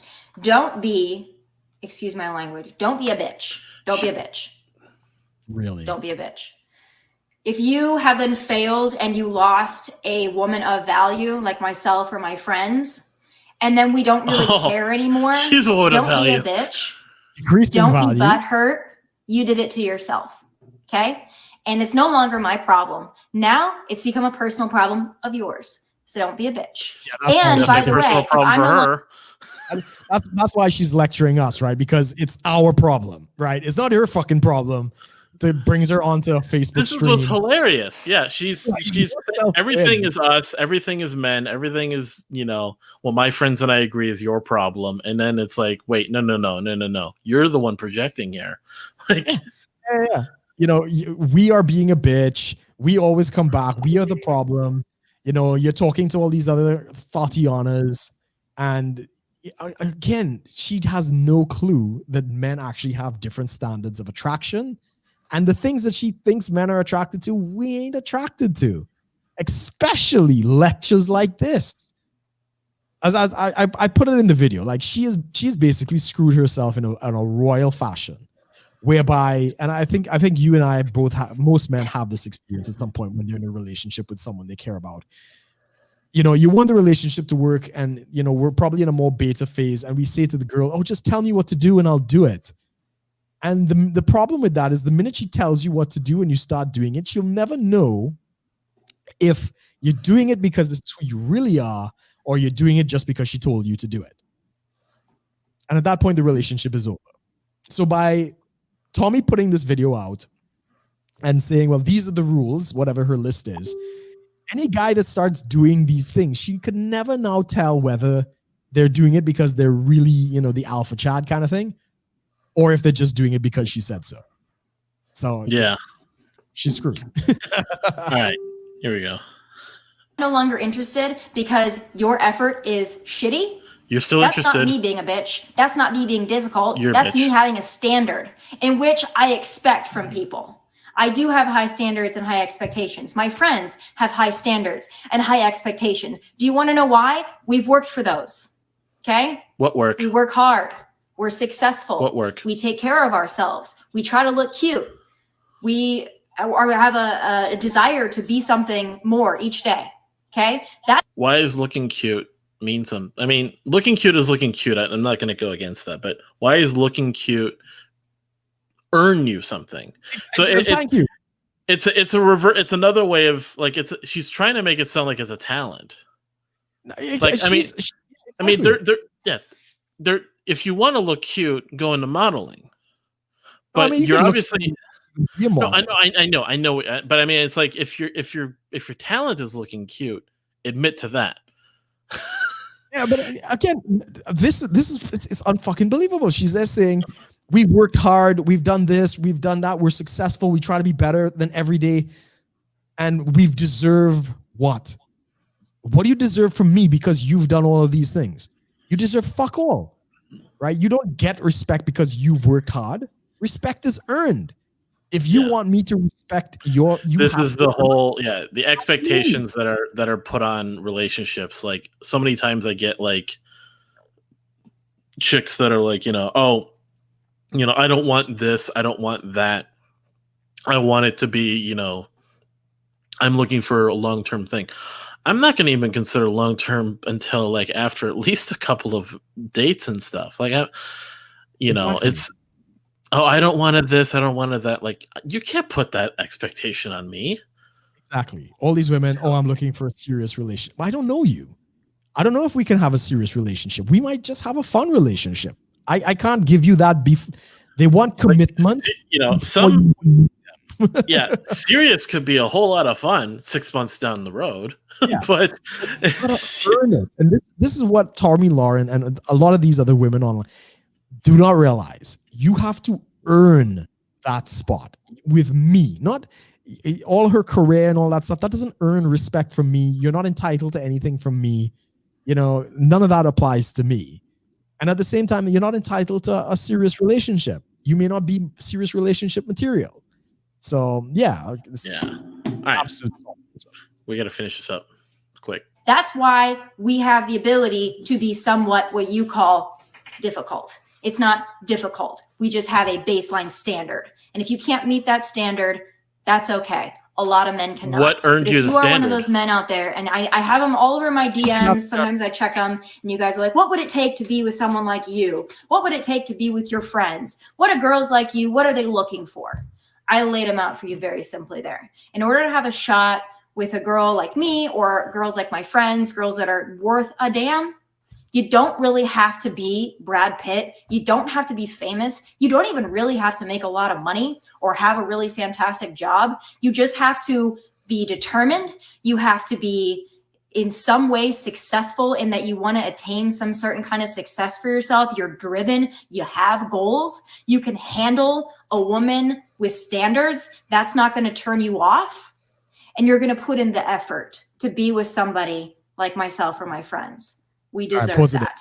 And we will not compromise. That is the most selfish, arrogant thing that any woman could possibly come for. Not only, right, she's already shit on every woman that doesn't have the same career as her. Like if you want a woman of value like me or my friends, Thotionas apparently have no value. So she's shitting on all these pretty girls. But beyond that, She didn't go for any of that. She's saying you don't have to be rich, you don't have to be famous, you got to be somewhat successful and be able to put up with her bullshit. And all this criteria only serves her. None of it serves us. And even with that whole thing, when her fiance was on the scene, he was rich, he was good looking, he was successful, he was everything that she said you don't need, and she almost married him. So, rules for me, but not rules for thee, but not for me, as I keep saying. So, don't listen to any of this nonsense. I am a teacher, People. She shit on all men are trash, and she shit on all women who are not as successful or they're not women of value. So all other women are not. This is like super solipsism. Compromise our standards. I tell you this: it will be a cold day in hell when I chase a man. And I know that's the same thing for my friends as well. And if my friends are listening and they're thinking about chasing a man, please, for the love of God, do not. Because there is not one single man on planet Earth, okay, that is worth making any woman feel like she is not good enough. I don't care how hot a girl is, how smart, how successful, how rich. We have all dealt with men who treat us like we are not good enough. No, the problem is we are too enough, and you can't handle it. So those are my checklists. Again, I will go through them for you one more time in case you are just tuning in. Number 1, are you single? No, really. 2, make plans. We don't want a pen pal. 3, value someone who has value. Consistency. Be consistent. Don't be great and then fade out. And then don't fade out and then think that you're going to fade back in, because it ain't going to work. And last but not least, if all else fails, don't be a bitch. Hope you guys have all enjoyed my PSA, my Instagram Live. I love you all. I hope I gave you some valuable tips and advice. But hey, those are just my final thoughts from Nashville, Tennessee, in my kitchen. God bless and take care. Wow. That is insane. And I love how she says, all of these criteria basically gives her the right and the entitlement to be difficult. And when she's allowed to have standards, but when a man has standards and basically says, I don't want an argumentative, opinionated, highly successful, highly motivated woman who's going to try and dominate and control my life. No. You're trash. Yeah, I don't. First, okay, so I'm successful, so I deserve standards. He doesn't have to be successful. He just needs to follow my rules.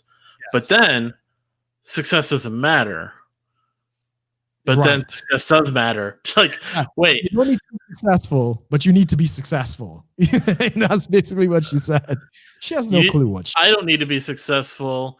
A lot of my friends don't have to be successful, but all of my friends are successful. Wait, what? Like and then how many times she says my friends, me and my friends, me, because well, just in terms of this is probably not like a woman centric type of thing, but the language that you use when you're saying my friends is it's like a way of giving yourself credibility. Correct. It's more for you to feel like your opinion is more valid and has more credibility. It doesn't actually mean like, it's kind of like when people say they say. Who the hell? Well, they said this. Like, yeah. Well, I heard that they said that Trump was a whatever, or Biden is this, or libertarianism means this, or whatever things. They said this. My friend said this. Someone told me this. Who's someone? Who it's what? Oh, you read it on Twitter. Oh, you heard about it on the news. Exactly. And some passing comment from a commentator on an opinion piece. It's been translated 15 different times from different sources, and you got like the worst of it. The worst game of telephone happened. It's there's no credibility. My friends said this to me. My friends had this. It's just no, they didn't. Exactly. And I'm not saying she has no friends, but she probably doesn't have that many. And even if she does, they're not going to be close because she's in competition with these women, whether she likes it or not. She knows it. We know it. She's 28. She's coming up on that point. And this is it. Value, all this shit. diminishing value at the end of the day. This is what she does not want to because acknowledge. there's gonna be a 24-year-old coming along that's going to hop on the Fox News doing the same thing she did. Well, she's been replaced, I think, already. So because she's not on Fox News anymore, she's on something else. But but I mean, and then she's probably going to turn into like what's her name? You get your like Fox News commentator type people that like still attractive, but they're not like young attractive, right? Like an Ann Coulter or something like that. Yeah, so it's kind of like a moving along. It's a conveyor belt. It's kind of just moving along to the next phase. And even she said the guys that that are kind of in her echelon are looking at 21-year-old Fatianas. What does that tell you? They do not want to deal with women like you. This is sort of the burning bright before the candle goes out kind of moment. Like I need to this is like I need to be relevant, Yeah. It's like I have made bad choices. I broke off the engagement. I didn't realize how bad it was out there, that I'm of low value, don't want to admit it, so I need men to rescue me from my bad choices. That's the PSA. And men collectively say no. Yes. All right. Well, good show. Yeah. Oh, you mean Lauren Southern, not Laura Southern there, Tom. Yeah, Lauren Southern, that's a whole nother thing. I know. Yeah, we could probably do a breakdown on her video some other time as a raw take. Raw take. We'll keep that for raw takes because it's a bit different. So, anyways, thanks everyone for joining us. Of course, do of course check out our previous episodes. Check out. I know some people. I don't know, for some people who are maybe keeping track. We're still working on the episode 100 video with all of our guests.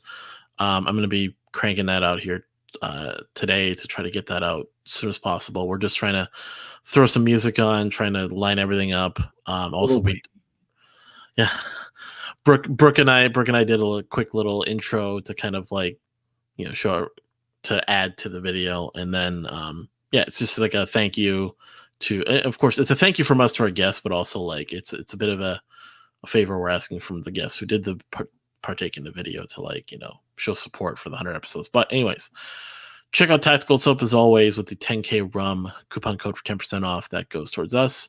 Of course, check out Subscribestar for subscribestar.com/shitlord-preachers to check out our monthly pledge program, basically, where you can support the show, get some perks out of it, which of course will be growing as we get more and more people supporting. So thanks everyone for joining us. Check out all of our links below. Check out other shows as well. And we will see everyone next week. Thanks for watching, everyone. Take care.